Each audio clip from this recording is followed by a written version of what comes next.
ओम श्री सिद्ध भैरवाय नमः. बघा, कृष्ण आणि सुदाम्या. कृष्ण हा सुदाम्याचा मित्र होता.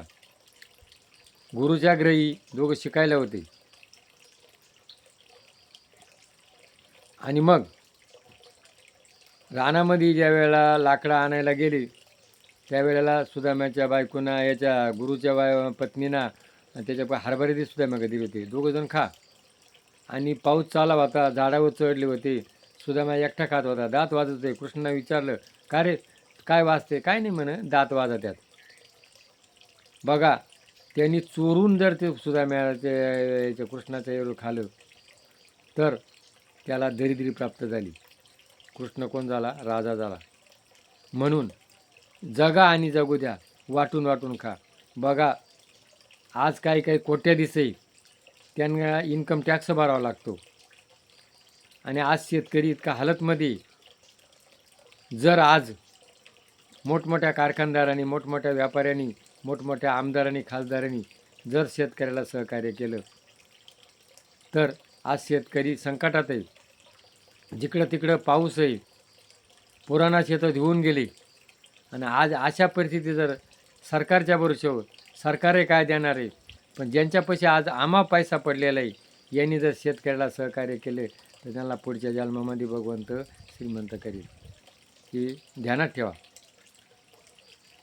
आणि मग सुदाम्याची बायको कृष्णाला सुदाम्या म्हणत होती, तुमचा मित्र कृष्ण द्वारकेचा राजा आहे, त्याच्याकडे जा, तुम्हाला काहीतरी देईल.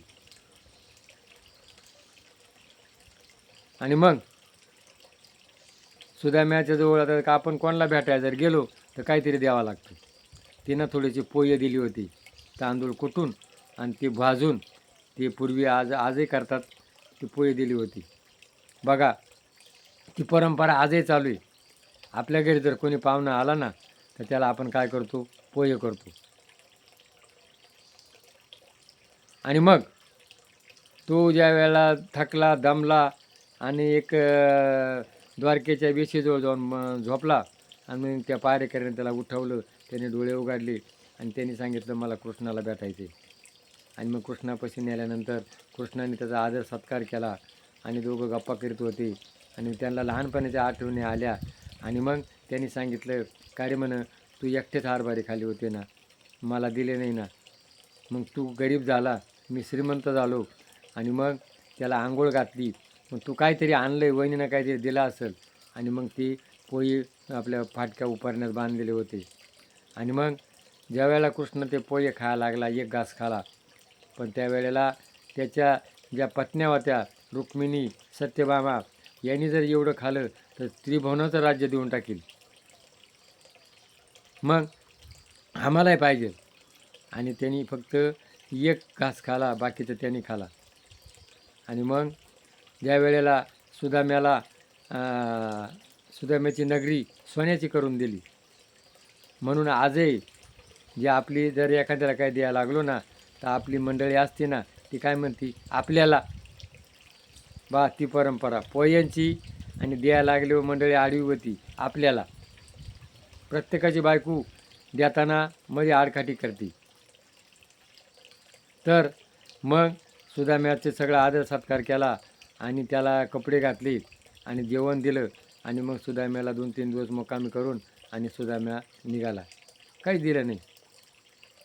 आता सुदाम्याला वाटलं, काय बा, आपण आशेनं आलो होतो, यांनी मागितलं नाही, त्यांनी दिलं नाही. पण इकडं सुदाम्याची नगरी सोन्याची करून मोठमोठा राजवाडा बांधून दिला होता. ज्या वेळेला सुदाम्या घरी आला त्यावेळेला मोठे सेवक त्याला न्यायला आले. आणि मग सुदामा निष्काम भक्ती, निष्काम प्रेम. तसं सुदाम्यावानी शेतकरी मोठमोठ्या कंपन्यावाल्यांक, मोठमोठ्या देवस्थानांक मागत नाही.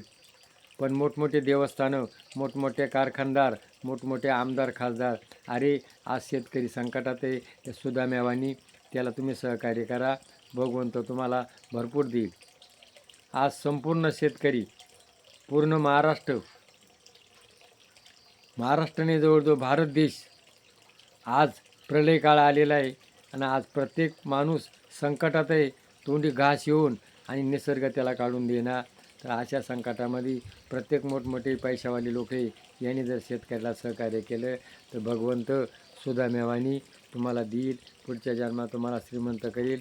जर पटला असेल तर क्लिक करा. जय भैरवनाथ.